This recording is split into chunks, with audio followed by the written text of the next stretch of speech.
कि अफगानिस्तान के साथ कोई बाकायदा जंग छिड़ चुकी है या छिड़ने वाली है, क्योंकि दोनों तरफ के जो हालात हैं वो बॉर्डर पे आके बहुत ख़तरनाक सूरत हाल हमें दिखा रहे हैं। और पाकिस्तान आर्मी के ऊपर टीटीपी के अटैक्स तो कई सालों से हो रहे हैं, और पाकिस्तान भी अपनी कोशिश करता रहता है कि अफ़गानिस्तान की हदूद के अंदर जाके उनकी सोवरेन इंटेग्रिटी को तोड़ के वहाँ पे हमले करे। और इस सिलसिले में कई कंट्रोवर्शियल और कॉन्ट्राडिक्टरी खबरें आती रहती हैं। इस सारी सूरत हाल के कॉन्टेक्स्ट में एक बहुत बड़ा चैलेंज जो है वो पाकिस्तान की कुरम एजेंसी में जो शिया सुन्नी फसादात हैं, जिसमें सैकड़ों लोग मारे जा चुके हैं, और सो मच सो कि डिप्टी कमिश्नर पे अटैक होता है। और क्या वो इस सूरत हाल को मज़ीद इंटेंसीफाई करेगी जो अफ़गानिस्तान और पाकिस्तान की सूरत हाल है। इन सब पे बातचीत के लिए हमने इस वक्त रब्ता किया है इस्लामाबाद में सीज़न जर्नलिस्ट आरजू काज़मी साहिबा से, जो किसी तारीफ़ की मोहताज नहीं। उनका अपना यूट्यूब चैनल भी बहुत वाइब्रेंट चैनल है और बहुत ही सीज़न जर्नलिस्ट हैं। मैं खुश आमदीद कहता हूँ इस्लामाबाद से आरजू काज़मी साहिबा का। बहुत शुक्रिया सर। ये बताइए कि इस वक्त जो कुरम एजेंसी की सूरत हाल है, मुझे तो यूँ लगता है कि वो अफ़गानिस्तान और पाकिस्तान के बीच के जो तल्लुकात या तनाव की जो सूरत हाल है उससे भी ख़तरनाक है। मेरी इस असेसमेंट को आप कैसे देखती हैं? सर बिल्कुल सही बात कर रहे हैं आप। बल्कि जो वहाँ के इलाके के रहने वाले लोग हैं, अगर उनसे मेरी किसी से बात हो तो उनका ये कहना है कि जो कुछ मीडिया दिखा रहा है, मीडिया दिखा पा रहा है, चाहे वो आप हो, मैं हूं या इंटरनेशनल मीडिया है, वो इससे बात कहीं ज्यादा बढ़ी हुई है। वहां पर हम उस तरह से शायद कवर कर भी नहीं पा रहे और हमें पता भी नहीं लग रहा है। लेकिन वहां पर इस वक्त हालात जो हैं वो काफी ज्यादा खराब हैं। और जो अटैक्स चल रहे हैं टीटीपी के, वो तो अपनी जगह है ही, लेकिन अब हालत ये हो गई है कि एक तरह से पाकिस्तान जो है वो बैकफुट पर है। अब कहा तो ये जाता है कि 20-25 हजार लोगों के सामने जो है लाखों की फौज खड़ी है, लेकिन इस वक्त ये बैकफुट पर है। इनका नुकसान बहुत ज्यादा हो रहा है और उसमें सिविलियंस भी शामिल हैं, और जो कह लीजिए कि जो सिक्योरिटी फोर्सेस के लोग हैं उनकी तादाद जो है वो सिविलियन से भी ज्यादा है। बार बार अटैक किए जा रहे हैं और इसको लेकर जो है वो लोग काफी ज्यादा परेशान है। अफगानिस्तान की जो इस वक्त की गवर्नमेंट है तालिबान की, उससे भी इन्होंने कांटेक्ट किए हैं और इन्होंने कहा है कि जी टीटीपी को कंट्रोल किया जाए। तो उनका ये कहना है कि जी पाकिस्तान जाने और टीटीपी जाने। अब इन्होंने जो एयर स्ट्राइक की, ये बात भी कही जा रही है कि एयर स्ट्राइक जो उन्होंने की है उसके ऊपर भी जो फोर्सेस के लोग हैं, खासतौर पे अगर आप ये कह लीजिए कि एयरफोर्स के लोग हो गए और बाकी हो गए, तो उनको भी है कि वो कहते हैं जी हमसे स्ट्राइक तो करवा देते हैं, उसके बाद इनसे कुछ कंट्रोल नहीं होता। जब वापस पलट कर अफगानिस्तान की तरफ से या टीटीपी की तरफ से अटैक्स किए जाते हैं, जो आप जानते हैं कि इन फोर्सेस के लोगों के ऊपर ही किए जाते हैं, तब ये रोक नहीं पाते। और यहाँ पर काफी ज्यादा जानी और माली नुकसान जो है वो मुसलसल होता हुआ दिखाई दे रहा है। और यही बात जो है ये ना तो असेंबली में की जा रही है, ना ही कहीं टीवी चैनल पे आपको कोई खास बात करता हुआ दिखाई देता है। लेकिन ये जरूर है कि इस वक्त जो है वो पाकिस्तान की हालत जो है खासतौर पे केपी के और बलूचिस्तान को लेकर काफी ज्यादा खराब है। क्वेटा में 2 दिन के लिए इंटरनेट सर्विसेज और मोबाइल सर्विसेज सस्पेंड की गई हैं और कहा यही गया है कि सिक्योरिटी रीजंस बताए गए हैं, किसी तरह का ऑपरेशन एक्सपेक्ट किया जा रहा है।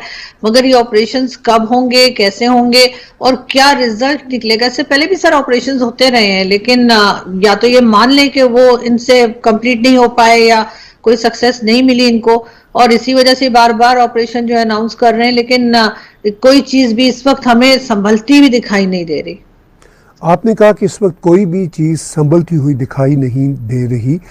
देखिए, कुरम एजेंसी का मामला हो और ये जो लॉलेसनेस का मामला हो खैबर पख्तूनख्वा के इन एरियाज़ में, ये हम साल हा साल से बल्कि दहाइयों से देख रहे हैं।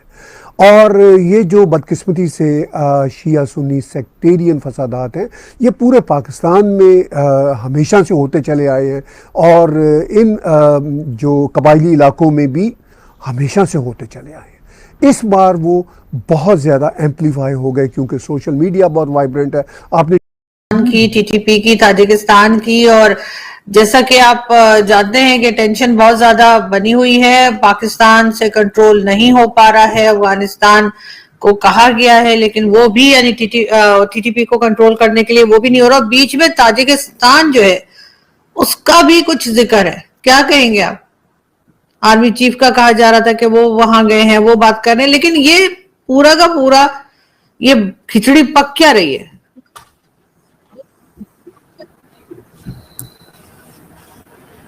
खिचड़ी ये पक रही है कि हो सकता है आपको प्रॉब्लम हो जाए, लेकिन मामला ये है कि खराब हो चुका है पेट, और पेट इतना तगड़ा खराब हो चुका है कि अब वो या तो पॉट की तरफ भागे, या फिर दवा ले, या फिर किसी की मदद ले। आप ये देखिए, ताजिकिस्तान जाने का आपके डीजी आईएसआई का जो असीम मलिक है, उनका अगर ताजिकिस्तान जाना है तो वो क्यों जा रहे हैं? कोई लॉजिक सोचकर देखिए। ताजिकिस्तान असलियत में जिस जगह पर मौजूद है, वहां आपको देखने को मिलेगा कि पाकिस्तान असलियत में वखान कॉरिडोर की तरफ अपनी आर्मी बढ़ा रहा है। वो क्यों? वहां असली लड़ाई की जड़ असली तालिबान के साथ ये है। हमें यहां समझना होगा कि पाकिस्तान वखान कॉरिडोर की तरफ अपनी आर्मी को बढ़ा रहा है, और कैसे भी करके चाइना का एक शील्ड क्रिएट करने की कोशिश कर रहा है।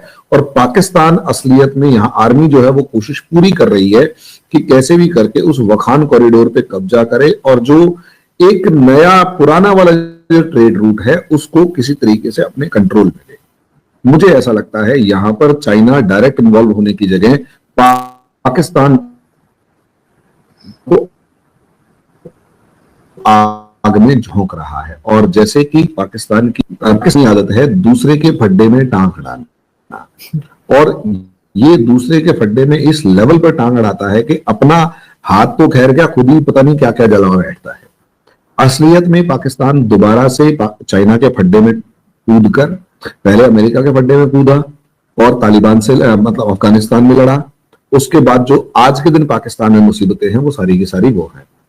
अब चाइना के फड्डे में कूद रहा है। चाइना चाहता है कि पाकिस्तान वखान कॉरिडोर पे कब्जा करे। वखान कॉरिडोर पे अगर कब्जा होता है तो एक शील्ड चाइना के लिए बनती हुई नजर आएगी। लेकिन वो तो आप भी जानते हैं कि पाकिस्तानी कितने ईमानदार हैं इस मामले में। अगर वखान कॉरिडोर में पाकिस्तानी आर्मी बैठी होगी और सीपैक का मतलब बीआरआई का इंपॉर्टेंट जो रूट है उसके ऊपर कब्जा करके बैठी होगी, तो मुझे लगता है कि आप पाकिस्तान को भी, आप चाइना को भी ब्लैकमेल करेंगे, ऐसा मुझे लगता है। लेकिन तालिबान इस चीज को बर्दाश्त नहीं कर पा रहा है। तालिबान कह रहा है कि तुम्हारी हिम्मत कैसे हुई मेरे वखान कॉरिडोर के ऊपर एंटर करने की। अब उसने जैसे ही आप वखान कॉरिडोर की तरफ बढ़े, तालिबान जो है वो आपके इस्लामाबाद की तरफ बढ़ना शुरू कर चुका है, और जो फ्रंटल पोस्ट्स हैं उन पे तो कब्जा हुआ ही हुआ है। सबसे बड़ी प्रॉब्लम आपके साथ ये आ रही है, पाकिस्तान के साथ ये आ रही है कि जैसे जैसे तालिबानी अंदर एंटर कर रही हैं, लोग उनका वेलकम सेलिब्रेशन के साथ कर रहे हैं। आरजू जी, जब भी किसी इन्वेडिंग फोर्स का वेलकम किसी का सेलिब्रेशन के साथ होना शुरू हो जाता है, तो इसका सीधा मतलब ये है, हमें समझना होगा कि जैसे जैसे ये आगे मतलब सेलिब्रेशन के साथ होगा, इसका मतलब वो लोग दिल से आपके साथ नहीं थे, वो असलियत में आपके अगेंस्ट ही खड़े हुए थे। और यहां पर आपके साथ यही हुआ है और यही हो रहा है कि ये लोग आपके अगेंस्ट खड़े हुए थे, और नतीजा ये हो रहा है आज के दिन आरजू जी, प्रॉब्लम यहां तक क्रिएट हो रही है कि अल्टीमेटली आपके पास आपको समझ में नहीं आ रहा क्या करें। इसीलिए हुआ ये, ताजिकिस्तान में एक बेस है, ताजिकिस्तान में एक ग्रुप ऑफ फोर्सेस है जिसे कहते हैं anti Taliban national resistance forces, जो 2001 के आसपास नॉर्दर्न अलायंस की फॉर्म में था। अच्छा, मजे की बात आपको बताऊं, ये जो नॉर्दर्न अलायंस था, किसी टाइम पर इस नॉर्दर्न अलायंस को जब पाकिस्तान ने 1996 में तालिबान को सपोर्ट करना शुरू किया, जब यूएसएसआर गया ना 1991 में, यूएसएसआर के डिसइंटीग्रेशन के बाद 92 में हिकमत यार वगैरह को जिस तरीके से मारा गया, या मैं उसका नाम भूल रहा हूं, जिसको मारा गया और सूली पर लटका दिया गया, जो प्रो रशिया था, उसको जैसे ही सूली पर लटकाया गया, उसके बाद रशिया को भी समझ में आ गया कि अफगानिस्तान को वो इतना ज्यादा लूज नहीं छोड़ सकता, क्योंकि अगर अफगानिस्तान लूज हुआ तो पूरे सेंट्रल एशिया में जिस तरीके का एक तरीके का टेररिज्म फैलेगा वो बहुत ही अलग लेवल का होगा। इसीलिए रशिया ने एक अलायंस बनाया था उस टाइम पर। 92 से ये अलायंस कमोबेश